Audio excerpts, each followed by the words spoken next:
Bismillahirrahmanirrahim. Assalamualaikum warahmatullahi wabarakatuh. Sekarang saya akan terangkan baki bab 5 yang masih belum belajar. وعندنا موضوعان أي أولا الساعة والثانيا المبتدأ والخبر. فالساعة ما هي الساعة؟ الساعة ialah jam. Okey, jam kita akan belajar cara nak sebutkan jam. Okey, pukul berapakah?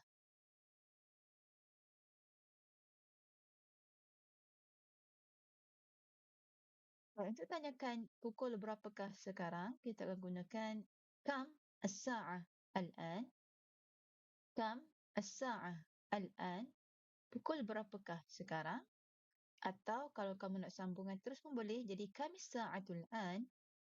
Kam as-sa'atul an. So nak jawabnya gunakan al-an as-sa'ah sekarang pukul. Sebab kita akan belajar cara nak sebutkan jam. Untuk pukul 1, nanti kita akan sebut dulu as-sa'ah. Kemudian 1 al-wahidah. As-sa'ah al-wahidah. Okey, misalnya al-an as-sa'ah al-wahidah. Sekarang pukul 1. Pukul 2 ialah as-sa'ah al-thaniyah. As-sa'ah al-thaniyah. Kebiasaannya 2 kita akan gunakan ithnan. Okey, itu nombor yang biasa. Tetapi untuk turutan ataupun pukul jam, kita akan gunakan dalam bentuk macam ni. Okay, at-tabiq maksudnya tingkat. Contoh kita nak sebut tingkat 2. Jadi at-tabiq al-thani.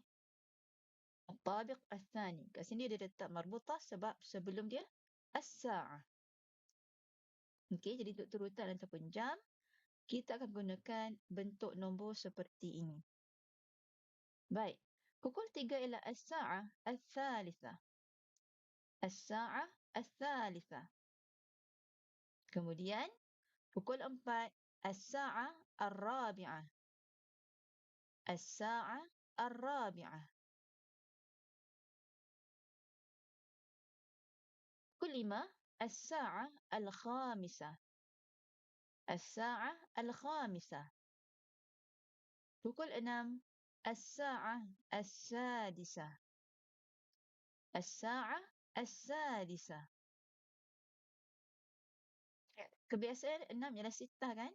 Sitah, tapi untuk jam dia berbeza sedikit. Okey, berbanding dengan nombor lain. Okey, so kat sini kita gunakan as-sadisah, pukul 6. Pukul 7 ialah as-sa'ah as-sabi'ah. As-sa'ah as-sabi'ah. Pukul 8 as-sa'ah al-thaminah. As-sa'ah al-thaminah. Seterusnya kita ada pukul 9 as-sa'ah at-tasi'ah. As-sa'ah at-tasi'ah. Kemudian pukul 10 as-sa'ah al-ashirah. As-sa'ah al-ashirah. Okey, pukul 11. Okey, 11 biasanya ahada ashar. Tapi untuk pukul 11 dia akan jadi as-sa'ah al-hadiyah ashrah. As-sa'ah al-hadiyah ashrah. Dan pukul 12 ialah as-sa'ah al-thaniyah ashrah. As-sa'ah al-thaniyah ashrah. Okey? Jadi itulah jam. So tolong hafal dia punya tulisan ejaan di sini betul-betul. Okey, pastikan ada alif. Okey, kebiasaan ada alif di huruf yang kedua. Baik. Kemudian kita akan tengok waktu. Okey. Contoh kita sebut pagi, tengah hari, petang, malam. Macam mana nak sebutkan? Baik, kalau pagi kita tambahkan selepas jam sabahan. Sabahan. Okey, masalah kita nak buat pukul 9 pagi. Jadi, as-sa'ah at-tasi'ah sabahan. As-sa'ah at-tasi'ah sabahan.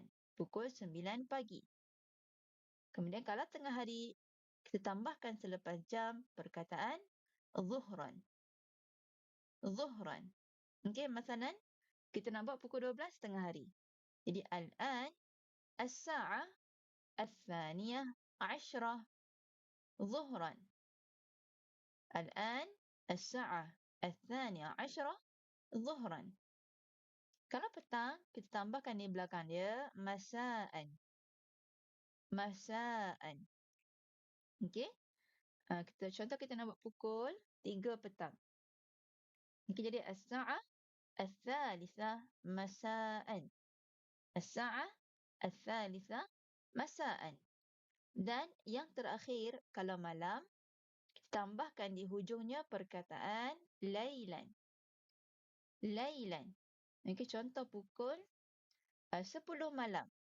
Jadi as-sa'ah al-ashirah lailan. Okey, طيب. Okay, nantaqil ila kita pindah ke minit pula. Okey, kalau contoh waktu yang kamu nak sebutkan itu tepat, kamu boleh tambahkan di hujungnya tamaman. Tamaman. Contoh pukul 1 tepat. Jadi as-sa'ah al-wahidah tamaman. Tetapi tak perlu sebutkan dengan sabahan atau masaan atau zuhran atau lailan. Sebutkan salah satu sahaja. Kalau nak sebut tepat, sebut tamaman. Tapi kalau tak sebut tamaman, boleh gantikan dengan sabahan atau masaan, zuhran atau lailan. Sebut salah satu sahaja. Tak perlu sebut dua-duanya sekali. Okay, kemudian kalau 15 minit suku, kita tambahkan di belakang jam tadi perkataan war-rubu'. War-rubu'. Okey, contoh kita nak buat pukul 4 suku. Jadi as-sa'ah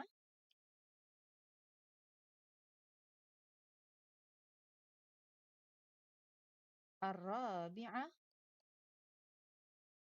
war-rubu'. Contoh kalau petang, tambah belakang dia masa'an. Di 4 suku petang. As-sa'ah ar-rabi'ah war-rubu' masa'an. Rubu' ni maksud dia 1/4. So 1/4 dari 60 minit ialah 15 minit. Okey. Kemudian kita ada wan nisfu.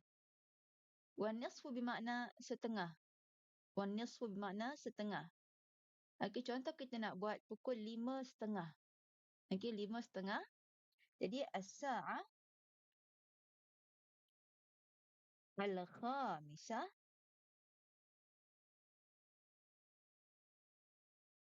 wan nisfu. Jadi kalau pagi tambahkan sabahan. Pukul 5:30 pagi. As-sa'ah al-khamisah wan nisfu sabahan. Baik. Dan yang terakhir kita ada 45 minit. Okey, 45 minit ini lain sikit. Dia untuk sebutkan 45 minit, kita kena tambahkan di belakang dia wa illa ar-rubu'. Wa illa ar-rubu'. Tetapi kita gunakan jam selepasnya. Okey, contoh. Kita nak buat pukul 9:45. Okey? 9:45. So, untuk sebutkan 9:45 dalam bahasa Arab, kita kena sebutkan pukul 10 dulu. Pukul 10 tolak 15 minit, maka kita akan dapat 9:45. Jadi, as-sa'ah al-ashirah wa illa ar-rubu'. Contoh lailan, malam. Okey? So, untuk sebutkan 45 minit, kena sebutkan jam selepasnya. Tolak dengan 15 minit, okay, baru kita dapat jam tersebut. Contoh kat sini kita nak buat 9:45. Jadi kena buat pukul 10, tolak 15 minit. Okay, illa rubu' ni maksud dia tolak 15. Okey, contoh lain. Kita nak buat pukul 12:45 tengah hari. 12:45 tengah hari. Jadi nak sebutkan as-sa'ah al-thaniyah asyarah wa illa ar-rubu' ataupun as-sa'ah al-wahidah wa illa ar-rubu'. Ya, betul. kita gunakan as-sa'ah al-wahidah wa illa rubu' zuhran. Okey? Kalau kita sebut macam tu, barulah maksud dia 12.45 tengah hari. Faham tak? Okay, kalau ada yang tak jelas, boleh tanya saya. Okey, seterusnya. Okey, at-tadribat, latihan. Kam as-sa'atul an? Pukul berapakah sekarang? Okey, so yang pertama ni pukul berapa? Okay, kita nampak jarum pendek pada 9, jarum panjang pada 12. Jadi ini pukul 9. Jadi as-sa'ah at-tasi'ah. Okay, jam yang kedua menunjukkan pukul 3. Jadi as-sa'ah ats-tsalitsah. Jam yang ketiga menunjukkan pukul 7. Jadi as-sa'ah as-sabi'ah. Jam yang keempat menunjukkan pukul 12. Jadi as-sa'ah ats-tsaniyah asyarah. Kita boleh tambahkan di belakang dia pagi, petang, tengah hari atau malam. Baik, seterusnya. Okey, ini ada setengah. Jam yang pertama menunjukkan 2:30, jadi as-sa'ah ats-tsaniyah wan nisfu. Okey, jam yang kedua menunjukkan 11.45. So nak sebut 11 ke 12? Sebut 12 dulu. Jadi as-sa'ah ats-tsaniyah asyarah wa illa rubu'. So 12 tolak 15 minit, maka kita akan dapat 11.45. Kemudian 6 suku. As-sa'ah as-sadisah war rubu'. Dan yang terakhir kita ada 10:30. Jadi as-sa'ah al-ashirah wan nisfu. Baik. Okey, mumtazun. Arjukum an tafhamu. Tapi kalau ada yang tak jelas, boleh tanya saya. Baik, syukran lakum. Ya, nantaqid ila al-mawdu' at-tali ay al-mubtada' wal khabar. Al-mubtada' wal khabar. Pernah dengar tak al-mubtada' wal khabar? Kita biasa belajar bahasa Arab, insya-Allah dah biasa dengar. Okey, ma huwa al-mubtada' wal khabar? Al-mubtada' huwa subject wa al-khabar bermakna predicate. Dengan subjek predikat ni saya yakin semua dah biasa dengar. So, apa itu subjek? Al-mubtada'. Al-mubtada' adalah fokus kita dalam ayat itu. Okey, apa kita nak ceritakan pada orang lain? Itu al-mubtada'. Dan kebiasaannya, kedudukan dia di awal ayat. Awal ayat. Kemudian kita ada al-khabar. Al-khabar adalah predikat. Predikat. Predikat ni apa? Predikat ni apa yang menerangkan tentang mubtada' tadi.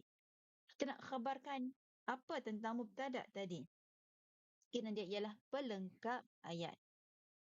Dia ialah pelengkap ayat. So, satu ayat yang lengkap, dia kena ada mubtada' dan dia kena ada khabar. Okay, jika ayat itu bermula dengan kata nama, maka ayat itu mesti mengandungi mubtada' dan khabar. Barulah dia jadi lengkap. Okay, dua komponen penting untuk membentuk ayat yang lengkap.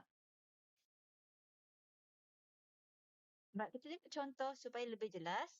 Yang pertama kita ada Aminah nasyitah. Aminah nasyitah.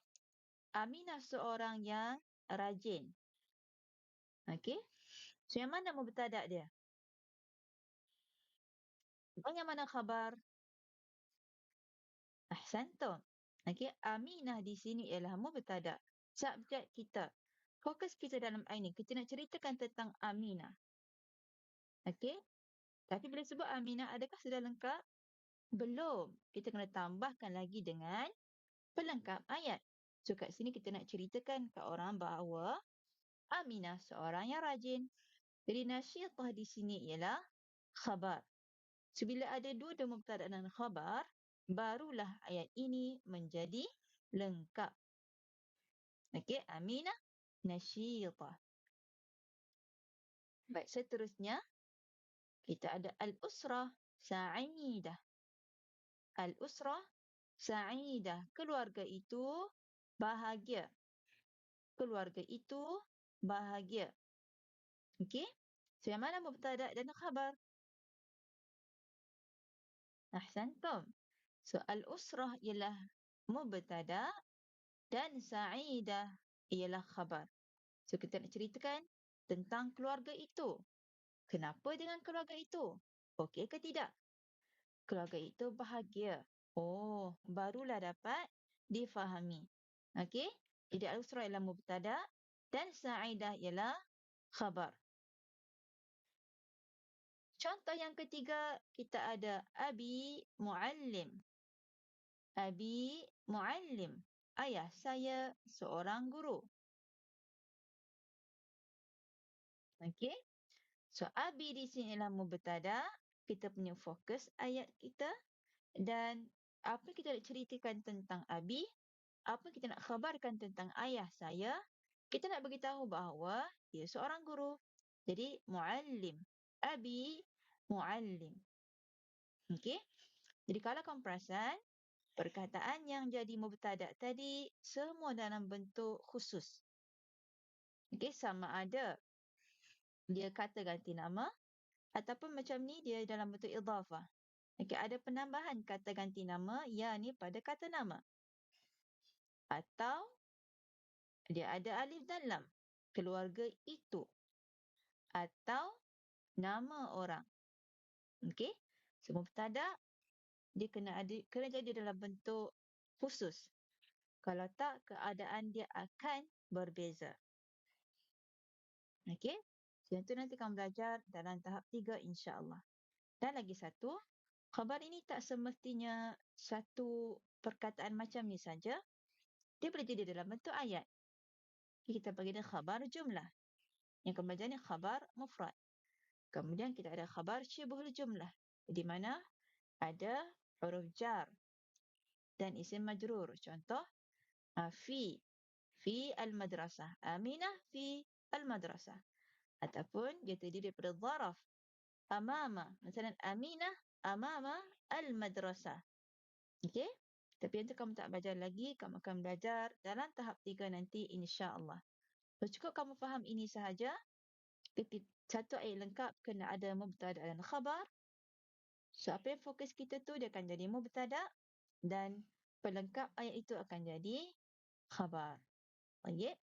Kalau ada soalan, boleh tanya saya. Okey, syukran lakum.